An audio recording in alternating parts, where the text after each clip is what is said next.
কি বলবো ভাই বোনেরা, জয় বাংলার লোক, বঙ্গবন্ধুর লোকেরা, আপনারা হতাশ হবেন না। আওয়ামী লীগকে নিষিদ্ধ ঘোষণা করা হয়েছে এবং নিষিদ্ধ ঘোষণা করা হয়েছে এর বিচার প্রক্রিয়া শেষ না হওয়া পর্যন্ত। দেখা যাক এরা কি ধরনের বিচার করতে পারেন।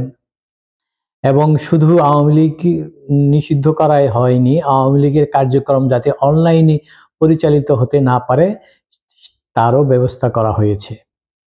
আর এই ব্যবস্থাটি করা হয়েছে সুকৌশলে। এখন যে জঙ্গি এবং পাকি সমর্থক সরকার ক্ষমতায় রয়েছে, সেই সরকার একটা নাটক করলো। এনসিপি নামের শিশু কিশোর দিয়ে গঠিত একটা দল, সেই দলকে মাঠে নামালো। তারা যাতে ঠিকভাবে আন্দোলন করতে পারে এজন্য ছিটানো হলো ঠান্ডা পানি। গলা যাতে শুকিয়ে না যায় সেই জন্য পান করতে দেওয়া হলো ঠান্ডা পানি। এরকম নাটক করে অন্যদিকে করিডোর দিয়ে ইউএনের বেশ কয়েকটি গাড়ি চলে গেল। সেই গাড়িতে অস্ত্র রয়েছে না গোলা বারুদ বোমা রয়েছে তা কিন্তু আমরা কিছুই জানি না, সেটা অন্য প্রসঙ্গ। আমি বলছি আওয়ামী লীগ নিষিদ্ধের বিষয়ে।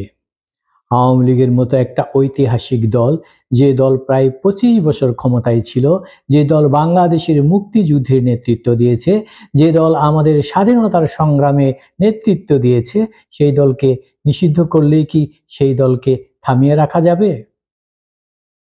কয়দিন এভাবে দমন পীড়ন করে একটা দলকে আপনারা থামিয়ে রাখবেন? থামিয়ে রাখতে পারবেন না। মজলুম জননেতা মৌলানা ভাসানীর হাতের গড়া এবং বঙ্গবন্ধু শেখ মুজিবুর রহমানের নেতৃত্বে এগিয়ে যাওয়া 75 বছর বয়সী একটি রাজনৈতিক দলকে এত সহজেই দমিয়ে রাখা যাবে না।